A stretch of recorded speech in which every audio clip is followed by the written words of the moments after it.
Hello, everyone, and welcome to the J and K Show. I'm your man, J Rob, and I got my brother right over there, K. What's good, brother? Yo, what's good, man?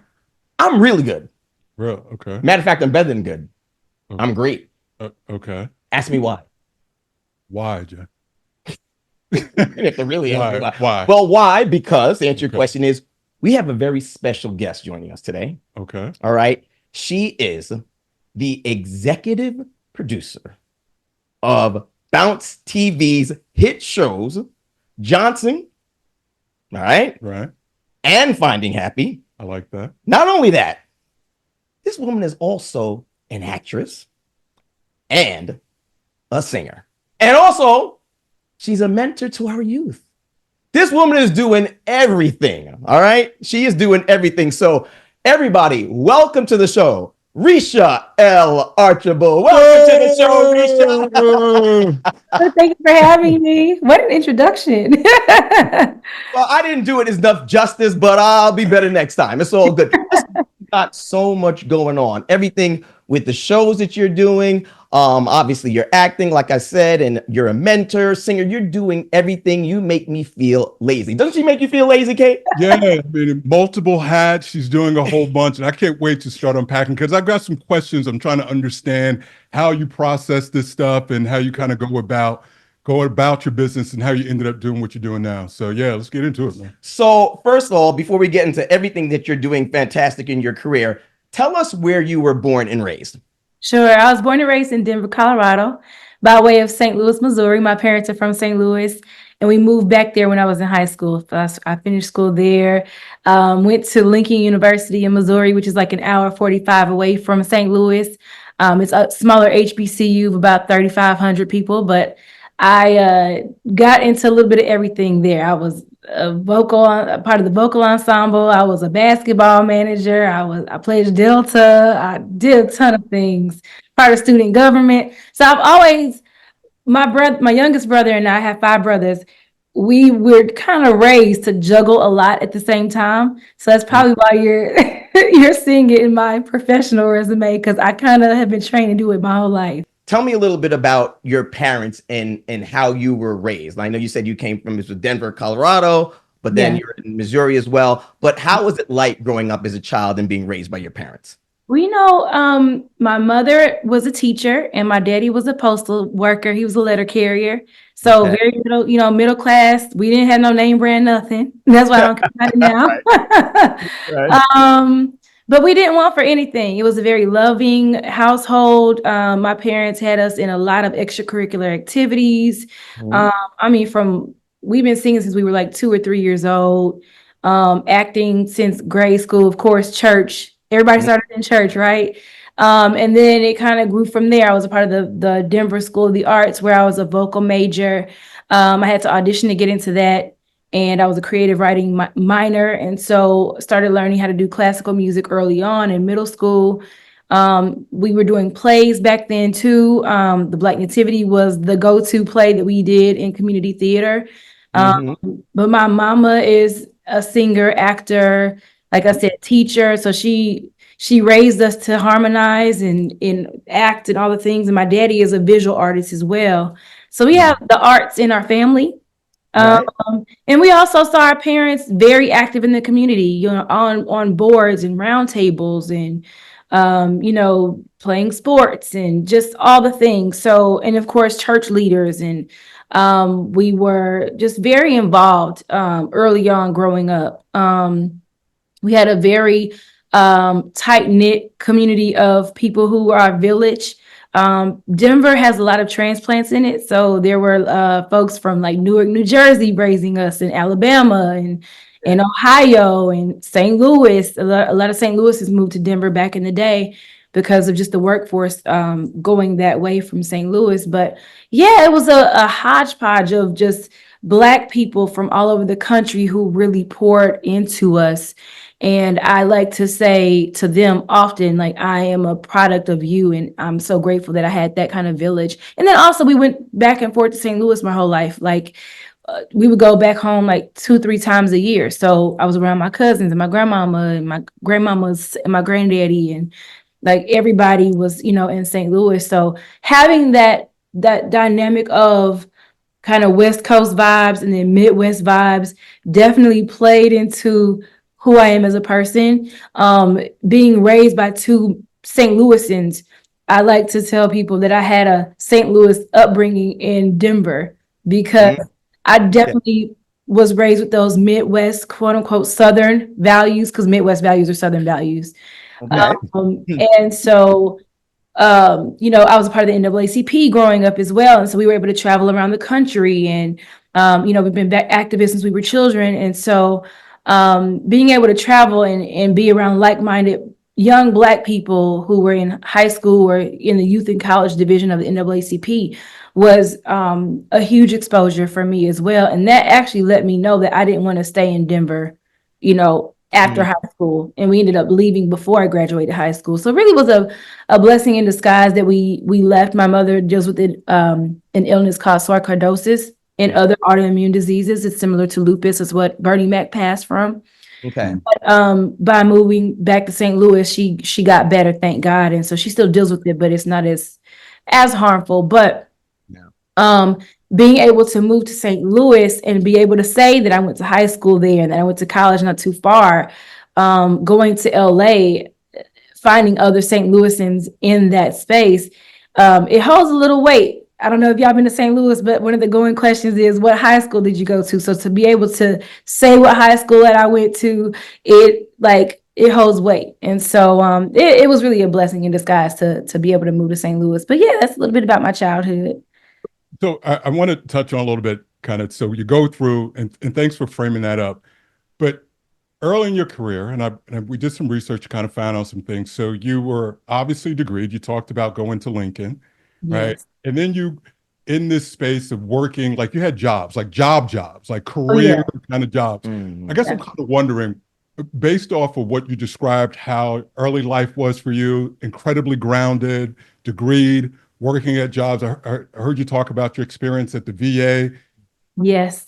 How does one leave the security and comfort, right, of that and decide to go into show business? Like what? Well, I actually got pushed out. There was a huge layoff. I was working at Boeing in St. Louis, the headquarters of the military force, for Boeing is in St. Louis. And so I worked there in procurement, supply chain logistics for like 3.5 years. And they had a massive layoff. They laid off like 10,000 people in 2010. And I was affected by that. And at the time, not only was I working there, I was working like doing background vocals for local artists in the city as well. Also on the praise team at church and the choir at church. And so I was very focused on making sure that I was feeding my business my business side, but also my creative side, because and my activist side as well, because I was a part of the Black Employee Network at Boeing. Had there not been a layoff, would you think you would have stayed on that path, or eventually would have veered off into more of the what you're doing now? That's a great question. I might have stayed. I don't know. Yeah. I really was kind of feeling a need to go though. Right. I really, because I was 29 when I left St. Louis, and I was feeling like it was time to leave. I didn't feel settled there. So I feel like the layoff really is what helped, push me. But honestly, before then, I actually was looking for jobs in LA. I was looking to be transferred from Boeing in St. Louis to the Boeing in LA. So I actually was, you're taking me back. I haven't thought about this. Yeah, I actually was looking to be transferred to LA, because at the time I was also managing an artist, and my business partners and I decided to try to push her to LA. And so that was one of the catalysts too that made me want to start looking in LA. Got it. Now, in terms of, you said you went to Lincoln University. Now, obviously that was one of the top HBCUs. How important was it for you to attend Lincoln University, and how was the whole vibe there? Oh my goodness. It was very important. Like, I always wanted to go to Howard. My oldest brother went to Howard. He's a double alum. And so I always wanted to go there, but because my mother's health was, on the decline, Yeah. I wanted to stay closer to home. And so I took a trip with my friends to Lincoln and fell in love. The people were amazing. The campus was beautiful. And it was small. Like one thing I love about HBCUs is that we're a name, we're not a number. We Right. just go to these institutions and not be treated as a person, right?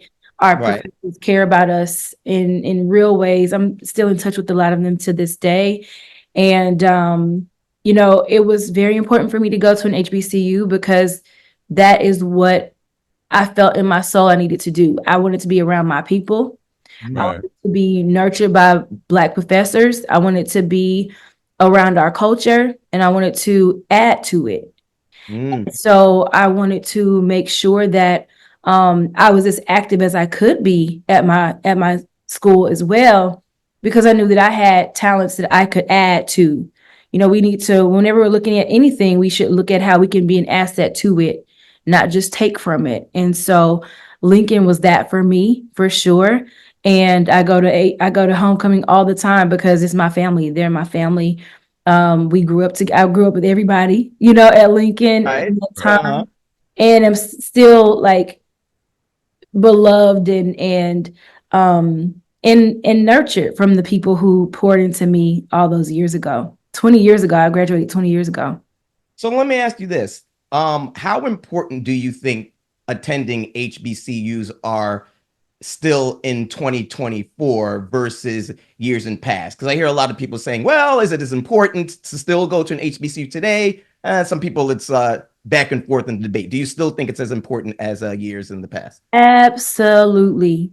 I think even more now than then because, we've seen, Mizzou was a prime example, but 5-6 years ago, where Right. the football team, walked out and they were being mishandled and mistreated. And our children at PWIs, and sure, those are great institutions as well. Mhm. But our students don't have to deal with the nuance of racism Yeah. and hatred the way they do at PWIs. And so I think it's extremely important for our students to go to HBCUs because you're nurtured in a way that you're not going to get in any other institution. And you're cared for and reassured of who you are. Like, and you all can attest to this, I'm sure. Like, when we go out into the world, we have to remind ourselves of who we are and be grounded in who we are and what we are capable of. Because all the time, people are going to be trying you and making you feel belittled and making you feel like you're not worthy or you're not capable. And going to an HBCU and other HBCUs, I feel like they pour so much into us and remind us so much of what we're capable of that when we go out into the world, we're able to say, although you're doing that to me, I know what I'm capable of. And so Right. that nurturing and love, like genuine love that HBCUs give to its students, it really does prepare us for the real world. People try to say it doesn't, but it does in a real way. And yeah. I really think it grounds us in a way that you're not going to get from anywhere else. It's kind of like going to church or going to your Yeah. grandmama's house, or it's that love that Black people have for each other. All right. It's Yeah. unexplainable, but that we only know. Oh, You know yeah. what I mean? Oh, yeah. Preach, girl. Explain it. Reesha finna had church up in here. Right. She's preaching. You She's can't preaching. explain it. You can't Right, explain right. it. You just have to feel it. And it's something that only we know as African Americans. In and around your career. Okay. With such, I guess, divergent skill sets required to say produce, which is planning, scheduling, very project management like, versus say singing, acting, doing that kind of more creative. This hybrid way of kind of how are you equally successful on either side? And feel free to share with us which side you prefer. You know what? People ask me that all the time. Like, what do you really want? Like, what do you prefer? Like, what do you like the most? I love it all because it's all a Right. part of who I am. Right. It's funny because I was watching Mr. Rogers. Y'all remember Mr. Rogers? Oh yeah. Watching Mr. Rogers' documentary a couple years ago. And remember how he used to take us to go make crayons or make Yeah. medicine, Yes. the Yeah. shop floors and all that? That used Uh-huh. to fascinate me growing up. And I realized it's because of Mr. Rogers that Oh, I love processes. Okay. And really? so, yes, like that whole, it fascinates me, like being able to see how something starts from A and Right. continues to Z, right? Like all the little nuances that take place. So that is a huge part of who I am in my brain. Like you said, it's very project management oriented. Right. Um, um, and really my corporate background prepared me for the producing, because when you boil it all down, it's all project management. It's just a Right. different name. It wears a different hat. Do you Um, ever feel like when you're receiving information or talking to someone, that your left brain versus right brain hemisphere, one takes over, or you know what I mean? Are you thinking in terms yeah. of measurements, or is it shades of gray? Like, which one is the dominant side? You know what? I don't know if there is a dominant side because I have a lot of inner dialogue and I'm just Right. all You're over the place. too hybrid. I like to say I have self-diagnosed ADD. Right, Right. right, I think most creatives do though. right, Um, and I'm a Gemini, so I naturally look at every point of a thing before making right, a decision. So I can be a little bit indecisive sometimes, but um, all of it feeds me. right, Like I said, I grew up in the arts, but I also grew up in leadership roles. Like I was the vice president of my fifth grade class, like of my elementary school. Like I've Yeah. always kind of done all these things simultaneously. So I love them all the same. But the thing I love the most about being an executive producer is that I'm able to do all of it. Like I've Mm. always had a knack for helping people get jobs. Now I'm in a space where I can actually hire people. Uh, Great. I am able to give notes on scripts, which I'm using my creative writing, there you go. background. I'm able to help get music placements or do songs for my shows or films. Good. So I'm pulling in my singer friends or rapper friends, to get placements. Great. I'm able to act in some of my projects, which I'm, putting on my actor hat. So it Mhm. again, it all feeds me. Like I don't necessarily think I've like one over the other. I think that singing will always be my therapy. Mm. That's the thing that I do just randomly all the time. Right. But acting feeds me in a way where I'm able to use my empathy Mhm. to dive into a character. Um, the producing allows me to use my business brain and my process oriented brain. You know what I'm saying? So it really kind of Right. just all goes together. No, love it. Very good. So, we are so excited because your show, Johnson, on Mhm. Bounce TV, it's a great show. It's one of the hit shows on Bounce TV. Johnson, obviously, and Finding Happy. But I want to first talk about Bounce, Yeah, Bounce TV's Johnson. Now, first of all, I think, what are we in is it the fourth season now? fourth season. Yeah. Fourth season right now. Why don't you tell our viewers what, Johnson is all about? Johnson is about four Black men living life like brothers who do that they never show on TV. Okay. If you were to take, I'm sure most of your viewers know The Wood and The Brothers and The Best Man. If Great you movies. take, Yes, yeah, yes. if you were to take those movies and make it a TV show, it would be Johnson. It just shows the beautiful complexities of Black men in life that they live on a daily basis with their friends, their family, how they navigate being Black in America, how they navigate just various issues that affect our community, but really just humanizing Black men.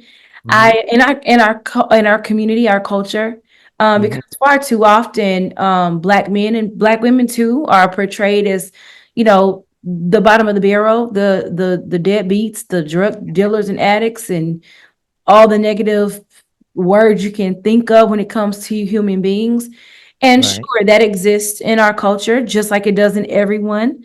But by and large, the media tries to portray our people as all those negative things that I mentioned before. And so this show shatters those myths and really humanizes our people.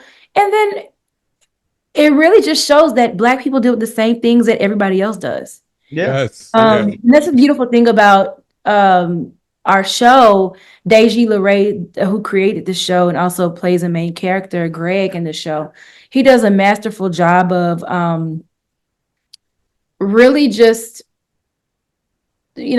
speaking about these various instances that everybody, no matter what race, ethnicity, background, whatever, can understand and relate to. And so I love this show. I like to say, I've been saying this since season 1, I consider it a love letter to Black men. Because it really does show Black men as the norm. Because we have all those other negative things, right? But the norm of Black men that I've ever seen in my entire 42 years on this earth are y'all, are the men on Johnson.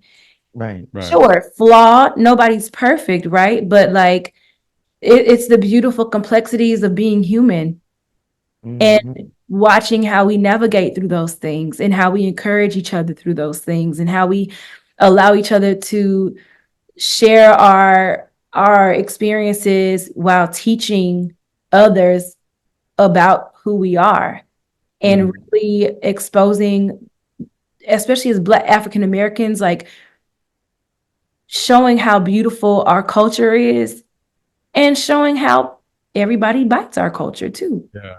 I appreciate you and your team illustrating that about us. We've got Jay and other brothers have a close relationship with one another, men, Black men. So for you to portray that in a very positive light is awesome. So we certainly, let's give her a round of applause for that one. Absolutely. And good. No, I was going to say, so kind of shifting over to the other show, Finding Happy. The characters, Finding Happy, women, but also generational. And so looking at that, I get that kind of generational perspective. Is that intentional? Absolutely. Bounce wanted something that was multi-generational. Okay. And the thing about Finding Happy that I love is it really shows how everybody is trying to find happiness. It doesn't matter if it's the 36-year-old or it's the 60-year-old. Everybody, and that, again, humanizing Black women. Like, we don't always have it all figured out. Like, people like to say, oh, Black women, they nurture everybody, because we do. Black women always wear a cape, because we do. Not because we always want to. You know what I'm saying? Right. But we're trying to figure it out too. We're trying to find our happiness as well. And so, again, just humanizing Black women, reminding folks that we are trying to figure it out. And that was the thing about the main character that B. Simone played so masterfully. Like, I love B. Simone. She was amazing to work with, but she did such a great job in that space by portraying this young woman who is really not where she thought she would be at her age at 36. And 36, I don't know how you all are, but 36 for me definitely was a transitional space where I was like, okay, I'm not married. I don't have kids yet. I thought I would have that by now. What's happening? I'm closer to 40 than I am 20. Right. Well, I think that, B. Simone's character, who played Yasmin, it was loosely based off of a lady named Yasmin Coleman, who was also an executive producer who created the show. There are a lot of women who are in their mid-30s, early to mid-30s, early 40s, mid-40s, who are still trying to figure it out, find love, be mothers, all the things, who've made career their goal for the moment, or not, just haven't found the right person or whatever the case is. And so that story is very relatable on all levels, because in that story as well, like Yaz's mother was still in love with her dad. They were divorced. And so, just all these different variations of people trying to figure it out and find happiness. It's true. And we have to, I think it reminds us that we have to be gentle with each other, that we have to show each other grace, that we have to encourage one another, and that we have to help one another find that happiness. Wow. And I like the idea that you've worked on both of these shows where you're highlighting both Black men, for Black women, and you being a Black woman yourself. I know you were raised by an amazing father, Reese. Such a great man. He's a Virgo, so I like him. He's a great man. I love the fact that with both of these shows that you're showing love to your Black women and men at the same time. Absolutely. No, I love that I was able to champion Johnson as a Black woman. Actually, Thomas Q. Jones brought the show to me. And while he was sharing it with me, I was like, send it to me right now. I'm sending this over to my team because when he was describing it to me, I knew those men that he was talking about. Yeah. I've dated them. They're my daddy. They're my uncles. They're my brothers. I have 5 brothers and I have a host of great play brothers. And, so I have a lot of great Black men in my life. And I thought that it was so necessary to see Black men the way I see them every day. Nice. Just beautiful human beings trying to be the best they can be in the world. Good citizens, good fathers, good brothers, and nobody gets it all right? We all make mistakes, but by and large, those were the men I knew. And I was like, it's so important for our children to see Black men that way. It's important for brothers to see themselves that way. It's important for Black women to see Black men that way. It's important for other races of people to see Black men that way. And that's why I'm so really grateful that Johnson's now on Hulu. The 3 seasons are currently on Hulu, and then the 4th season will be on Hulu starting November 13th. Nobody knows that yet. That hasn't been put out there yet. Y'all are the first ones to know that. There you go. So November 13th, season 4 will drop on Hulu. So we're excited that we'll have 40 episodes of Johnson on Hulu, where it's more accessible, more eyeballs are on it, and has greater reach. And that's what's important because people need to see Black men this way. Right. And Black men is so important. And there's so many tragic things that happen to us and Black women as well. And you can talk a little bit about CBS 13 Days to Ferguson. Yes. 13 Days in Ferguson is a documentary centered around the Captain Ron Johnson, who was appointed by the then Governor Nixon when Michael Brown was murdered August 9th, 2014. As it's wild to me that was a decade ago. Right. Yeah. Just like yesterday. It's crazy. It really, again, I'm using this word a lot, but humanizes Black men and women, but also police officers. Yeah.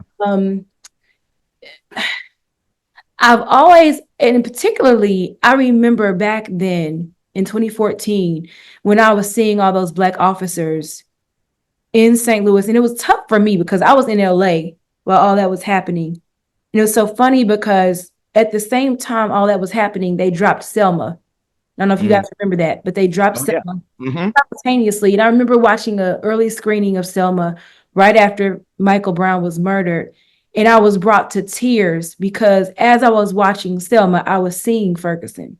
I was seeing St. Louis. I was seeing my family in the streets protesting. And the difference between then and now was that they were so organized back then. Right. And I think that is something that we could have done a better job of. But the thing I love about St. Louis is that St. Louis has always been at the helm of civil rights. Okay. And the heart of that desire for activism and right still is very heavy on that city. And so I was so proud of St. Louis because they did not let up. No, they didn't. That's what they're used to doing. And so I was so grateful when I saw Captain Johnson back in 2014, because I felt like, I don't know if you know this, but the Klan is a big part of the police force in Missouri, Oh, KKK. okay. And so when I saw Captain Johnson, I was relieved in a way, but Okay. also scared in a way Right. because I just know St. Louis and I know this country, right? But he really did do a wonderful job of keeping the peace as much as he could, and he dealt with a lot, and so it really chronicles like all the things that he had to go through in those 13 days. And I remember him saying in a meeting that we had before we filmed it, he said, I was reminded that I was a Black man. Like he came down to Ferguson with his blue on, but he Yeah. left in his Black skin. And Yeah. he was reminded of that. And it has really brought me to tears because Black officers deal with a lot. The ones who are really still Black people, because Right. Exactly. there's some who they just blue, right? Right. Right. Yeah. Or the ones who They are were blue born and black, Black. not Right. right. Yeah. Yeah. For the ones who are blue and Black, like Captain Johnson, it's a Yeah. heavy weight. It's a heavy weight. It's a burden, So I was really grateful that we were able to allow him that space to share what he had to go through. I cried a lot on set filming that. But it was such a necessary piece, and I hope that more people are able to go find that. It's on CBS, Paramount Plus, also CBS's YouTube. You can find the whole thing on YouTube as well. Just type in 13 Days in Ferguson. But it's a Deborah Riley Draper, a sister from she lives out here in she's out in Atlanta, Georgia. She did an amazing job with that piece, and it was an honor to work with her and Bungalow and CBS as well. And we did that through Cedric the Entertainer and Eric Rohn's company, A Bird and a Bear Entertainment. And so it's a blessing to be able to work with Cedric and Eric and our team. I also work with a guy named Cheo Coker who did Luke Cage. Both of these entities are very intentional Right. about doing projects and creating projects that make Black people look good and that really pour into our culture Right. in various ways. And so it's really a blessing to be able to work with men and women in this entertainment space, this film and TV space, because as a filmmaker, it's very important to me to be conscientious and intentional about what we put into the atmosphere. We have a very important role in media, and it is important that we don't squander that. It's important that we don't point people in the wrong direction because of it. Right. So I'm very conscientious and very thoughtful about the types of projects that I do. So, and it's really great because mentioning Cedric the Entertainer, that's amazing because I know that you need to be working alongside very powerful people like Cedric, and I know you work with Eric Rohn as well. How important do you think it is to work with people like Cedric and DL Hughley? Obviously, you work with a lot of powerful Black men in Hollywood. And I know that's very necessary because without having them in your corner and being able to be on their team, it's really hard to greenlight a lot of important projects like this. yeah, no, it's essential. It's essential. Leveraging their cachet, their brand is so important because without it, we're not going to be able to put these shows on. Yeah. These films, these projects on. And so it's very important to work with people like those gentlemen. And I'm so honored. I'm so honored. I mean, I pinch myself every day because, these are people I've looked up to my whole life, so to be in their circles now and to be adding, to be an asset to them and to be an asset to our culture through them as a vehicle, like it's really a blessing, and I don't take it for granted at all. What do you think it is that they saw in you? I've heard you saying past interviews, that never to disqualify yourself. And you are so talented. You are doing everything that you need to be doing in Hollywood, in life in general. So, but what do you think it is that they saw in Reesha, why they decided, you know what, we want to get her on our team? I'm a hustler, man. I'm a hustler, baby. I'm a hustler, baby. Okay. I am. I am. I don't know. Wait. I feel like that came from somewhere. No, I mean, well, Cassidy, but that's not how the song goes, Jay. Listen, he's making fun of the way I'm. Listen, she's a hustler. And then please don't sing with singers on. Oh, well, that's true. Like, pause, right? Like, don't stop. This kind of good to me. He's just hating on me, Reesha, because he can't sing. I can sing. But I know my lane, Reesha. Anyway, as you were saying, Reesha. No, when Eric Rohn approached me about working with A Bird and a Bear, I had a lot going on. Like, I had just booked Luke Cage with Cheo, and I had a film that had just won a film festival. I try to leave no stone unturned. And when I left St. Louis, so I went to church with Eric Rohn, or I go to church with Eric Rohn and his family. We've been knowing them. My whole family knows their family from church. And before I left, my mama was like, "Look out for my baby," and our pastor was like, "Look out for our girl." And it was 70 years before I started working with Eric and Cedric. He could have pulled me in right away. You know what I'm saying? But I needed to, I had things to add then, because I have business degrees. I have, a lot of corporate experience and knowledge and so forth and so on. But I had to get down in there and get in there, and grow my brand and grow my experience. And once I did that, Eric was like, "Come on." It does feel like there's a bit of a rite of passage into that industry. So and listen, it's necessary. Right. Yeah. It's necessary. I think that these days, like, everything's so microwave, right? Everybody wants everything right now. And no, you gotta let that thing marinate. Right. You gotta get down and get a little dirty. You gotta, get some experience and meet more people and all the things. And LA is not an easy place to navigate, but there are opportunities there, and you just got to be there to get them. There you go. Right, and you can always use your connections too. I know Malia Obama was making a movie, and she didn't want to put her last name on a movie that she just did recently. She left her last name off. And Barack was like, you do know that they are going to know who you are, right? Like, there's nothing wrong with being a Nepo baby or your contacts and your connections, especially in our industry, right? Absolutely. No shame in that game. Right. No, you're not smart if you don't. Yeah, right. And I also kind of what are we doing? Yeah, and I also go ahead. Like we're ones that have some hesitation surrounding that as well too. Yeah, I don't. Right, but you know what I mean. But it's like, but we see other folks in other industries do that all the time. But when it comes to us, we're like, well, it feels like sometimes we're more concerned with other people would think.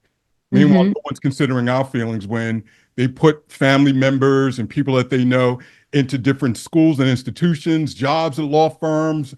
It just doesn't stop, and no one gives it a second thought. Hell, they were ready to throw LeBron out of the league because he got Bronny a job in there, right? I didn't care if he couldn't play or anything. Right. Just on principle, I was like, I hope he does it because it happens all the time. Absolutely. Absolutely. And people only have things to say about it when we do it.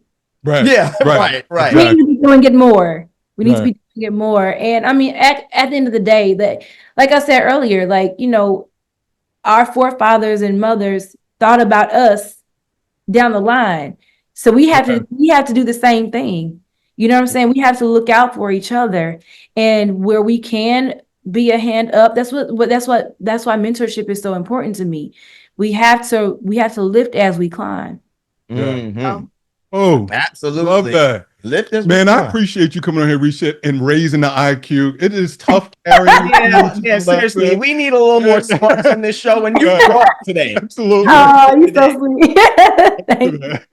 And before we get to our what do you say, J and K question, I just want to touch on your music a little bit, right? Now, Okay. I know you've worked with some greats like Kayne West, right? I think on his choir, I believe, or something. And you got some, what is it, a Grammy certificate working with him. And I think you've also worked with John Legend and so many other people. Speak to us about working with those greats in the music industry. Oh man, it's amazing. Like my first job, my first gig ever in LA was working with Morris Day and the Time. The Woo! original. Time? Whoa, whoa, whoa, whoa, whoa. Yeah. We sang Juggle Love too. Now, let me ask. Now, this hold on a second. Now. I mean, when you say Morris in the Time, like Jesse Johnson, Jerome, Yes, Jimmy Jam. Terry, all of them. That's all of right. She's the real deal. original. Gosh, The original cover group. band, right? Y'all, it was to this day, that was one of my favorite gigs because I remember sitting at Terry Lewis's feet just taking in all the wisdom. Like, Oh wow! shout out to Carla Carter, my St. Louis sister. She was working with them at the time and they needed some backgrounds and she called me and bam, they heard my stuff and they were like, okay, let's go. And so we did some spot dates with them. It was phenomenal. We did Leno back when Jay Leno was on. That was amazing. It was amazing. Like, pinch me. I'm just like crazy. Yeah, I can't even imagine. That's yeah. And then I've been a part of ensembles that have done, like I said, backgrounds with John Legend and so many people. Shout out to Jason McGee, the contractor that has booked me on so many jobs. Also Jason White. The Kanye choir was, oh my God, like the best background vocal gig I've ever had in my life. Like, amazing. Talk about top-notch singers from all over the country in one place. Like, literally, I have never, and I'm a choir kid, so I've done, I've done classical music too. So like I've sung all over the place with some of the most dynamic singers across the country. By far, Sunday service choir was the best. Like the first, and I was a part of the first 40 that was called to come and do it. And that first rehearsal, like choirs are like, I don't know if y'all sing, but choirs are like a basketball team or a football team. It has to gel, right? You gotta. Right. There was no gelling. It just out the gate hit. Wow. I've never in my life been a part of anything like that before. Yeah, well, when you work with folks that are really good at that, they know where to fit in. They can hear it intuitively. Right. You find that range. Yeah. You go there. I can talk about it. I certainly cannot do it. I can certainly talk about it. I sound like I know what I sound like I sing, but trust me, I don't. I saw a clip, Reesha, of there was I think the choir they were on a plane with Kanye. Yes. And everybody was on this plane and they were singing all together. Yep. And I'm like, oh my God, such amazing voices. And everyone just meshed so well together. The synchronicity was it was amazing. I love that. Yeah. Oh, I love that you love that. That was a fun day. That was a fun day. Wait, were you on that plane? I was on that plane. Oh my. I was a part of the first 40 group. Wow. And then we sang together for a year and a quarter, and then we stopped because of the pandemic.